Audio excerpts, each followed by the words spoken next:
Hello everybody, welcome back to more of the Western Kentucky NCAA 13 Dynasty, and we did get another commitment in recruiting. Just a 2-star center. He's not too shabby, but now we have another game in the rain.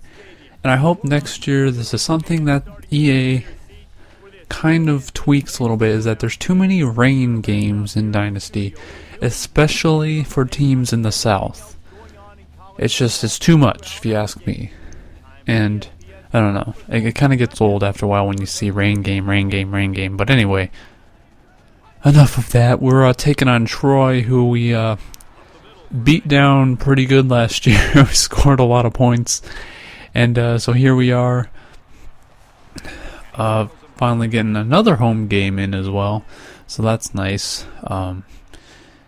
And here they go on their first offensive drive, getting a nice big gain here, right down to about the 21-yard line, so they're in our territory.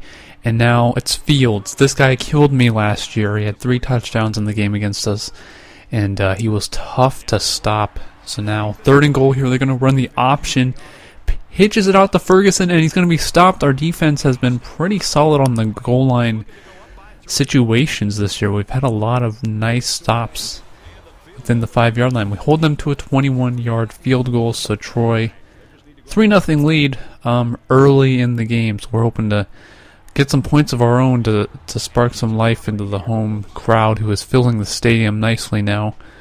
And there's Joel German right off the bat on this drive, making some plays.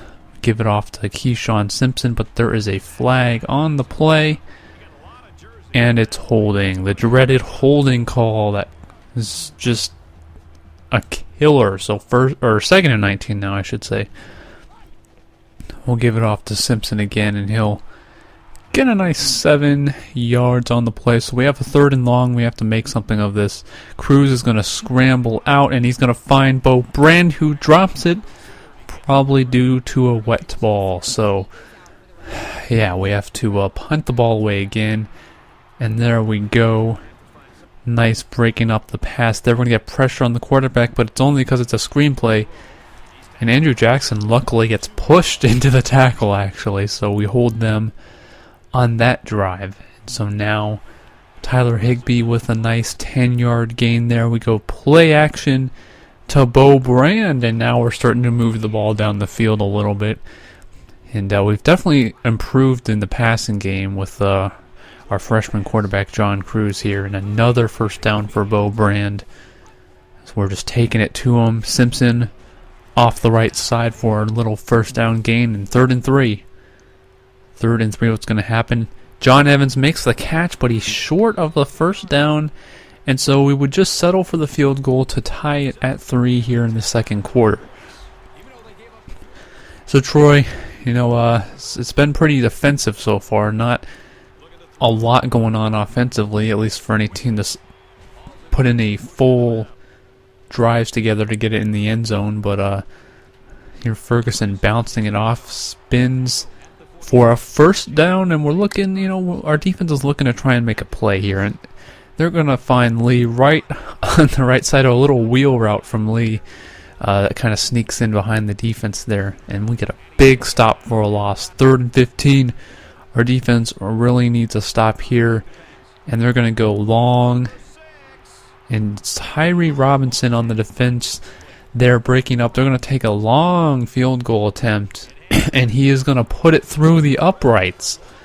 46 yards, and barely put that one in there for a 6-3 lead. So now John Cruz looking, trying to make a play with his feet. Throws long. It's going to be underthrown and intercepted, unfortunately.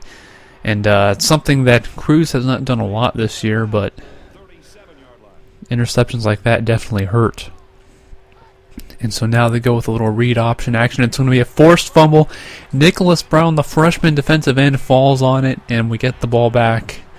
And that was a huge turn of events for us to kind of negate that interception. So now we want to get some points. We're looking on 3rd and 5 to make a play, and it's going to be broken up. Cruz isn't having the best day throwing. He's made some completions, but there were a lot of drops on the day. And we put through another field goal. So far, it's been a game of nothing but field goals. We fast forward to late in the second quarter. Cruz shakes off a sack and is going to take off throwing. And again, a poor throw by John Cruz. Second interception of the game for the freshman. So now they're going to call a screenplay, and we are going to blow it up. Freshman Nicholas Brown again in the action on the sack. And it's tied at 6 at halftime. Last year there was a lot of scoring between these two teams. This year, a little bit different situation. So now second half of action, and they're looking to try and go down. Troy wants some momentum, but we stop them. Lots of defensive stops here in this game, but now we're looking on a draw play to John Evans. He goes right up the middle for a first down and a little bit more. So now it's 3rd and 6. What do? We find Rico Brown coming across the middle. Rico Brown, he's so good. Simpson, we try to run on 3rd down, and once again, it's another field goal, guys. What a surprise. I know you weren't expecting that, but 9-6 in the 3rd quarter. And here we go.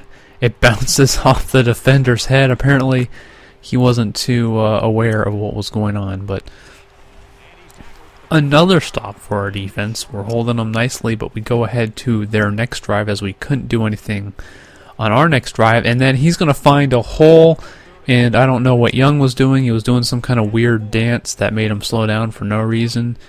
And the first touchdown of the game late in the 3rd quarter. And that was a pretty humongous run. I believe it was 78 yards. So now we're trailing by 4 points in the 4th quarter. We're trying to get something into the end zone. And Keyshawn Simpson busts off a big run, shaking off tackler after tackler. Would have been nice to bust that for a touchdown. But Simpson's just not a speedy guy. More of a power runner. And so now we're going to look, overthrows an open receiver. Rico Brown was open, and he overthrew it. So we decided to settle for the field goal. It's a 1-point game now, 13-12 Troy. They still lead. This time they're going to try the same type of play, but we busted up. Not going to get that 78 yards that you got on the last time. On 2nd and 12, he's going to break a tackle, and a much-needed broken tackle for Troy to get the first down. And it's getting to crunch time here, and both defenders in there making the play. Receiver is not going to have a chance at that at all. And I believe that was Xavier Boyd and Keontae Young both on the coverage there. That's what you like to see. So now it's crunch time here. 4 minutes to go. We got to get in and at least get a field goal. It would be nice to get a touchdown and kind of put a little more pressure on Troy. And so now we're running the ball, and I was thinking as we're getting closer, we're going to start actually eating some clock here. 2nd and 1 now. We're starting to get close to field goal range. John Evans, a much-needed gain. We jump ahead 25 seconds. I've eaten up a lot of time. I was running down the clock, and they've decided to ice the kicker with 2 seconds left. The kick is up, and it is good. The last-second game-winning field goal. Western Kentucky wins on a last-second field goal, 15-13. And, yeah, we scored all field goals in this game. 5 field goals, no touchdowns. And Jesse Roy, the player of the game, and no shocker there, 5 for 5 on his kicking. And, yeah, he's deserving of that player of the game. But as you can see, John Cruz, 2 interceptions on the day, 18 of 33. Not a very great day for him. Keyshawn Simpson, though, 18 carries, 116 yards. Give him credit for having a great game. He also led the team in receptions in this game, although considering the way the passing was, it wasn't really all that great. But kind of a weird game. I don't know. I don't remember the last time if at all, in this dynasty, if we haven't scored a touchdown. It might have been, I think it was the game against Florida International where we kicked 3 field goals, I think. But no touchdowns. So, yeah. After we scored 49 against Troy in Season 1 to go to this, it's kind of interesting.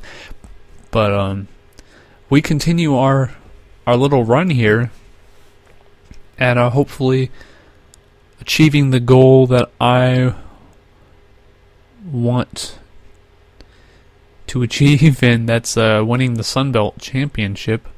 It's not going to be easy. We have some tough games ahead. We have Middle Tennessee State, I believe, next, and they're actually looking like they're a little bit better team than the team we faced last year where we blew them out. So we got to watch out for that one, but hopefully it's not a game in the rain, because that'd be really annoying. But yeah, there you go. Troy's player stats. And here, obviously, the team stats. Neither team got over 300 yards total offense, so that kind of tells you that it wasn't very much offense in this game, obviously, from what you saw. Lots of defensive stands there, but we outpossessed them 19 minutes, 15 seconds to 8 minutes, 45 seconds, so yeah, obviously time of possession is really not that important of a stat, considering how close the game was. So here is your top 25 at this moment. We're starting to get down there, and this is the coaches poll. I believe I also show the BCS, which I think is the first week of the BCS that they released in this particular, yeah, I think so. So, yeah, these are the very first BCS standings of the season. Wisconsin, Georgia, LSU, and those are the only undefeated teams left. So it will be interesting to see how the rest of the season unfolds, for sure. So now we're looking at, obviously, the NCAA Players of the Week. Dion Bailey out of USC, defensive, and Ryan Grant, receiver, out of Tulane, the offensive player. Look at that, 10 receptions, 245 yards on 4 touchdowns. Are you kidding me? And there's the Sun Belt Players of the Week. So obviously Logan Kilgore, we know we have to watch out for him next week against Middle Tennessee. I'm Jimmer 1031. See you all around next time.